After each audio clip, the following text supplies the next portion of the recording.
And now, live from the Daniel Scappin Studio, deep in the foothills of the North Georgia mountains, it's Mike Malloy.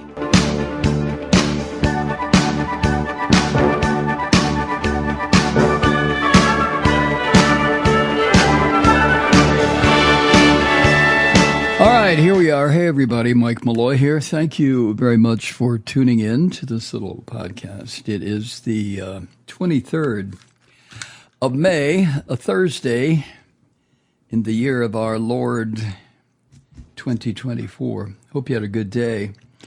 Oh, Nikki Haley. I don't even want to talk about it. I won't. Nikki Haley, and he says she'll vote for Trump. Jesus Christ, these people turn my stomach. Hey, I got an email from Lee in New York City, our East Coast person in charge of all things pertaining to the Malloy podcast, certainly at least in terms of research and letting me know of certain things I should know about. And here's one of them. Lee says, "Hi, Mike. No, this is not from The Onion. No, it's not satire. What he's talking about is something I saw on television last night. Also, is that Rudy Giuliani is now selling coffee." Oh, God, help me. As Lee writes, "Because you advertise River Moon Coffee, I believe that Rudy should have named his coffee Up the River Coffee." You would rather be sent up the river than drink his coffee. Now, have some River Moon coffee to get the bad taste out of your mouth. Lee in New York City. Yeah, I saw this. I couldn't believe it. I saw this little video. There's Rudy standing there in an apartment someplace, hustling coffee. And I thought to myself, you little son of a bitch, that's how one of the ways I keep this podcast going. What are you doing moving in on my territory? Oh, well, I will guarantee you that Rudy Giuliani's coffee probably tastes like mud. Oh, it drives me crazy. All of it. Rudy Giuliani selling coffee, because he's so far in debt. What is he? Tens of millions of dollars in debt.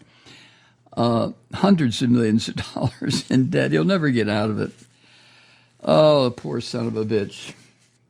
Seems like just yesterday, doesn't it, where Rudy was America's mayor? Yeah. Times change. Another flag flown at another Alito home. This shit's gone far enough. Samuel Alito ought to the only way to remove the bastard is either, there's three ways: retirement, death, or impeachment.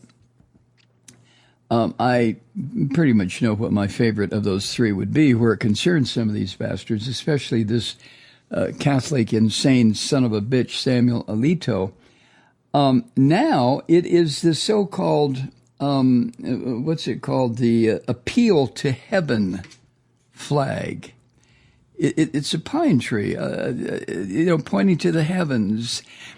And let me make one thing very clear. You know the story. This was found flying over one of his homes, this one at the New Jersey shore, I believe, or Virginia home or someplace. No, the upside-down American flag was at his Virginia home. This new one is at his vacation home in New Jersey. That's according to photographs. The reason this is offensive is because this flag has become a symbol of Christian fascism, purely and simply.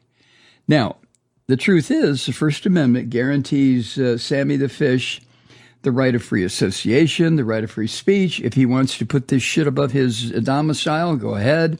If he wants to associate with people who have attempted and will attempt again to overthrow the government, well, go ahead. But isn't that the point as to why he should not do this? He's supposed to be, and he is not, he is supposed to be the final arbiter of what is constitutional, what is not constitutional, where it concerns the lawmaking of the various states.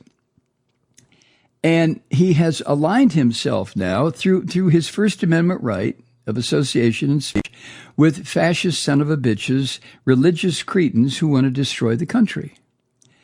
And the question that brings up is a fairly simple one. Is that what we want from a U.S. Supreme Court justice? No. Now, John Bolton, and I'll get to his argument on CNN the other day. Bolton, of course, immediately jumped to the defense of Alito and said, well, he has a right to fly this flag. Well, that's a false argument, because the use and meaning of symbols change over time. This appeal to heaven had a meaning different from how the people wanting to destroy this country have perverted it. A couple of flags are similar. The "Don't Tread on Me" flag, the rattlesnake flag, which was from the pre-Revolutionary War days. It was a warning to King George of England not to fuck around and try to continue to intimidate the colonists in this country. That flag has also become now a symbol for the fascists in this country. And then, of course, probably the most outrageous example is the use of the swastika. What we have come to know as the symbol of German fascism. But in ancient Indian religions, including Hinduism and Buddhism and maybe Jainism, I'm not sure, but the swastika is a symbol of divinity and spirituality. Until, Hitler got his bloody hands on it. And in some Native American cultures, you can see this swastika on the decorations on some of the products, whether they're ancient or current, that Native people in this country create.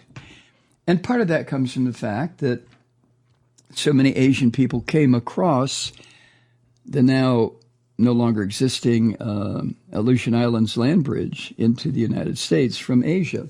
But I digress. The point simply being that when John Bolton says, and let me find what he said, because, here it is. Bolton was on CNN yesterday, and he fiercely defended Samuel Alito against all the criticism following the reporting that he has two flags now associated with insurrection, treason, death, destruction, violence, as a result of what happened on January 6, 2021, the attack on the Capitol. Wolf Blitzer on CNN asked John Bolton whether the recent reporting about the flag raised concerns about whether Alito, Sammy the Fish, can serve impartially on the Supreme Court. And Bolton said, well, absolutely not. What do you expect from Bolton, right? Bolton went on to say this, quote, I think it is outrageous and unacceptable for people to take a flag from the American Revolution and say that because some January 6 protesters flew it, that it's now unacceptable to fly that flag. And I'd like to hear a Democratic Party politician say that expressly. End quote. Well, Bolton, take a breath, you goddamn Nazi. You're just like the guy that hired you to be, what was the National Security Advisor? I don't know. I forget. No, he was UN rep under George W. Bush. But Bolton is, I won't go so far as to say that Bolton is of the same Nazi predispositions as so many of the Christian fascists in this country come from. But Bolton is, in fact, a Christian nationalist. He is. I mean, he just is. That's nothing more than observation. That's what he is. Now, that appeal to heaven flag, just like the Don't Tread on Me flag, had its origins dating back to the Revolutionary War. But now it has become firmly associated with and owned by this Christian fascism and the so-called Stop the Steal efforts. And when you see something that flying outside, for example, Samuel Alito's beach house in New Jersey, you don't have to question what you're seeing. He is aligning himself, and he has a First Amendment right to do it. He's aligning himself with people who want to destroy the country. It's that simple.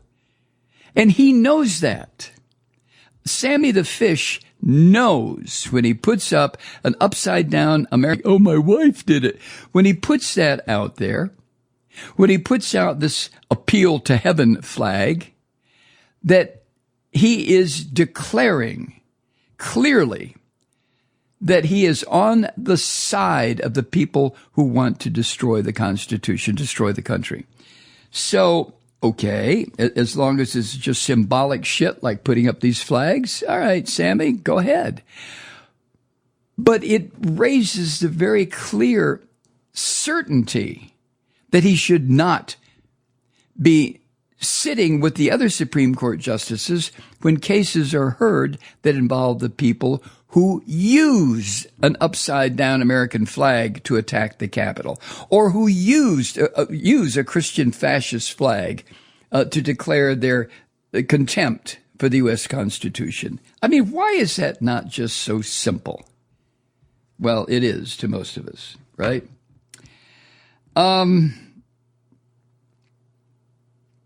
John Bolton, when he was on CNN with Blitzer, he said, quote, "The January 6 people," that's how he identifies the people trying to destroy this country.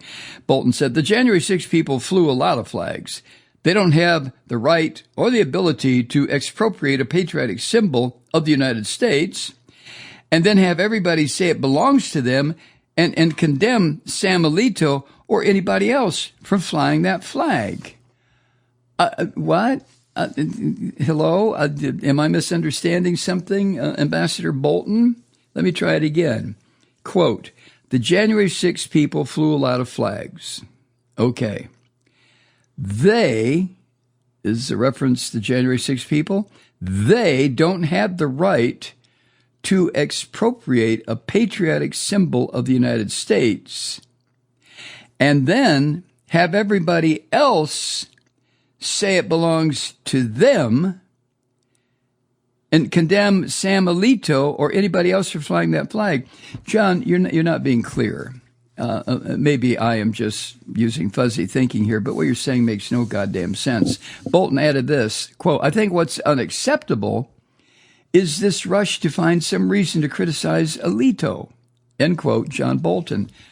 Well, if you find that unacceptable, you fascist prick with your big bushy mustache, if you find that unacceptable, then you would probably have no problem whatsoever, right, John?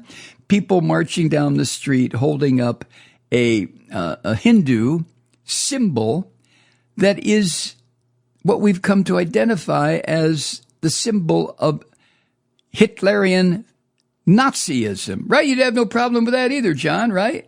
A swastika, right? A matter of fact, the Jews, in your opinion, Bolton, the Jews should embrace that symbol because it has no meaning, right? And besides, Jesus, you see. Now, Wolf Blitzer repeatedly tried to get Bolton to answer the fact that these flags now do have political implications to certain groups, just like the swastika does to Jews and to most of us. You see a swastika, what is your first reaction? You know what my first reaction is when I see a swastika? It's revulsion. And it's kind of fear. I mean, I see the swastika as a symbol of mass death and the slaughter of children and the murder of Jews. I mean, I can't help but feel that way when I see a swastika. But apparently Bolton has no problem with putting up a symbol that has come to be expropriated by these people who hate the United States and want to overthrow the government and establish Christian fascism. Alito doesn't, so what? He's a Catholic nutcase of the most strict order. He's one of those types that sees Pope Francis, the current pope, as being way too liberal and should be removed. I mean, that's Alito. Anyway, in the interview with Wolf Blitzer, John Bolton got increasingly animated as he insisted that the flags did not have political implications, and he was chastising people who say otherwise. And Bolton added this, "They do not. That's just wrong. That is just wrong. Well, they don't have political implications to me," end quote. Well, John, that's because you live in a fascist bubble. So, of course, they don't have implications to you, you nutcase. But you're one of the reasons, John Bolton, even though occasionally some shit tumbles out of your mouth that I find completely agreeable where it concerns Donald Trump. But John, I mean, come on. You are as much of a fascist in this country as anybody who has held positions in government. You know it, I know it. So come on. Hi, Truth Seekers. Mike Malloy here. You know, the Progressive Voices Network brings you commercial-free commentary from today's leading progressive radio hosts and pundits, like me, Mike Malloy, 24 hours a day. I'm not your typical old guy from the 80s or the 90s talk radio host, and Progressive Voices is not your typical talk radio network. It's a listener-supported nonprofit with no corporate control whatsoever over our broadcast. So hosts like me, Mike Malloy, are free to rant and scream and carry on about whatever we like. We're often controversial, but we're never boring. Weeknights, 9 p.m. in the East, 6 p.m. in the West on the Progressive Voices Network. Always progressive, always on. I'm Mike Malloy. Keep it lit.